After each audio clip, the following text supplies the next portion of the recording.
नमस्कार। कभी कभी ना इतिहास और आस्था कुछ इस तरह से मिल जाते हैं कि हकीकत कल्पना से भी ज्यादा हैरान करने वाली लगने लगती हैं।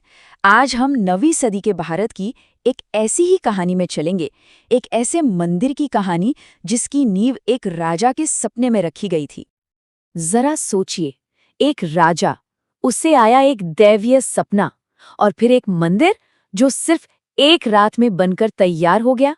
जी हाँ, ये कोई कहानी नहीं, ये श्री स्वप्नेश्वर मंदिर की वो अविश्वसनीय गाथा है जो हमें सीधे इतिहास और आस्था के संगम पर ले जाती है।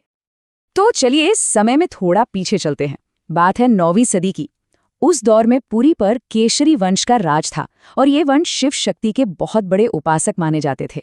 हमारी कहानी की जमीन यहीं से तैयार होती है। तो इस वंश में 2 भाई थे, रत्नकेशरी और कपिल केशरी। दोनों ही बड़े महत्वाकांक्षी थे। अपने राज्य को और बढ़ाने के लिए वे दक्षिण की ओर निकल पड़े।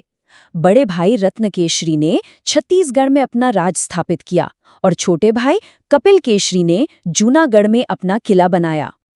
और यहीं हमारी कहानी में आता है एक बहुत बड़ा मोड़।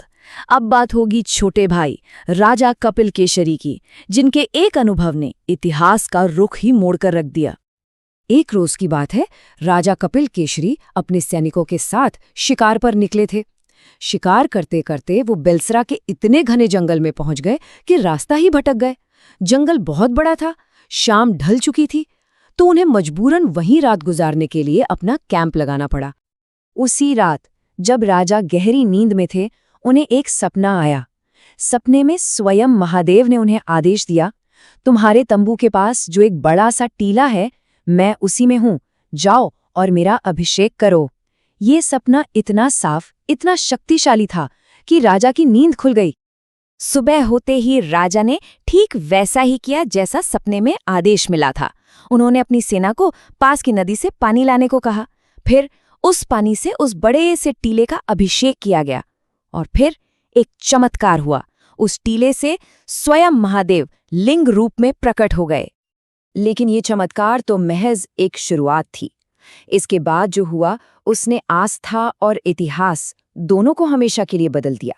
और यहीं से शुरू हुई स्वप्नेश्वर मंदिर की कहानी।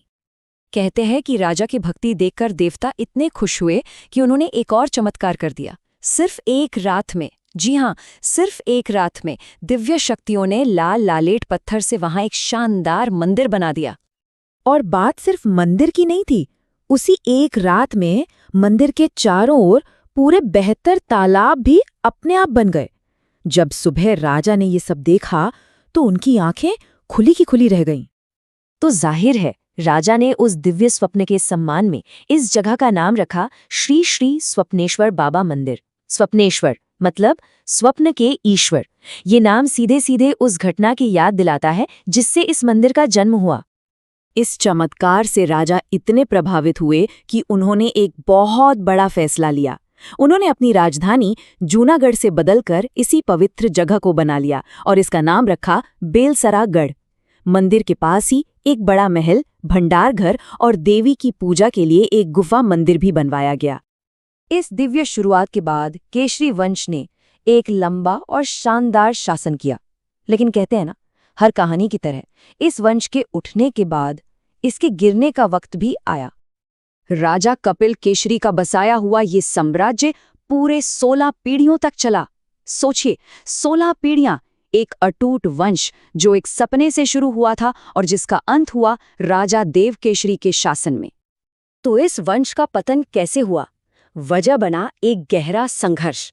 राजा देवकेशरी पर यह आरोप लगने लगे कि वो परंपरा के खिलाफ जाकर छिपकर नरबलि दे रहे हैं और उनके ही सेनापति मदन प्रधान ने इन आरोपों को हवा दी और राजा के खिलाफ एक बड़ी साजिश रच डाली।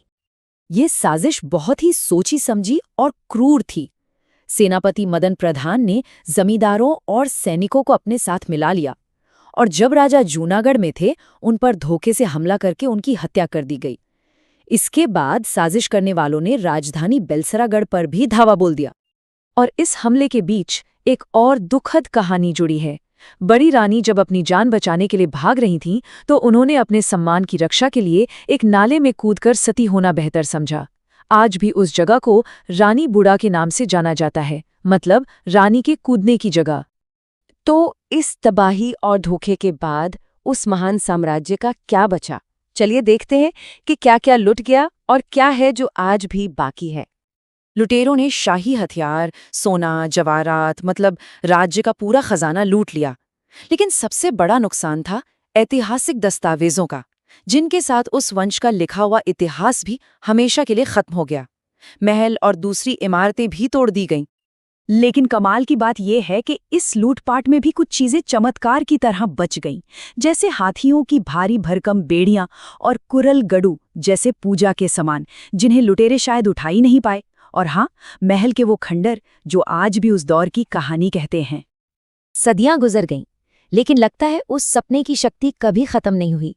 1967 में गांव के एक मुखिया को फिर से महादेव का सपना आया, जिसमें मंदिर को फिर से बनाने का आदेश था। और 1972 में मंदिर का आज का स्वरूप बनकर तैयार हो गया। उस सपने की विरासत ने मानो फिर से जन्म ले लिया। और शायद सबसे हैरान करने वाली बात तो ये है कि 9वीं सदी में राजा कपिल केशरी ने जो पूजा की परंपरा शुरू की थी, वो आज भी, इतने सालों बाद भी, उसी श्रद्धा और भक्ति के साथ निभाई जाती है। वक्त बदल गया, साम्राज्य बदल गए, पर आस्था की वो लौ जलती रही।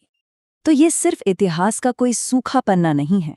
ये कहानी है एक राजा के अटूट विश्वास की, एक दिव्य सपने की ताकत की, एक पवित्र स्थान की, और एक ऐसी परंपरा की जो सदियों के थपेड़े सहकर भी अमर है।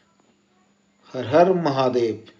वीडियो कैसा लगा आप कमेंट के माध्यम से बता सकते हैं। वीडियो अच्छा लगा हो तो वीडियो को लाइक कीजिएगा, दोस्तों के साथ शेयर कीजिएगा, और अगर अभी तक आप इस चैनल को सब्सक्राइब नहीं किए हैं तो प्लीज़ इस चैनल को सब्सक्राइब कर दीजिएगा। धन्यवाद। हर हर महादेव।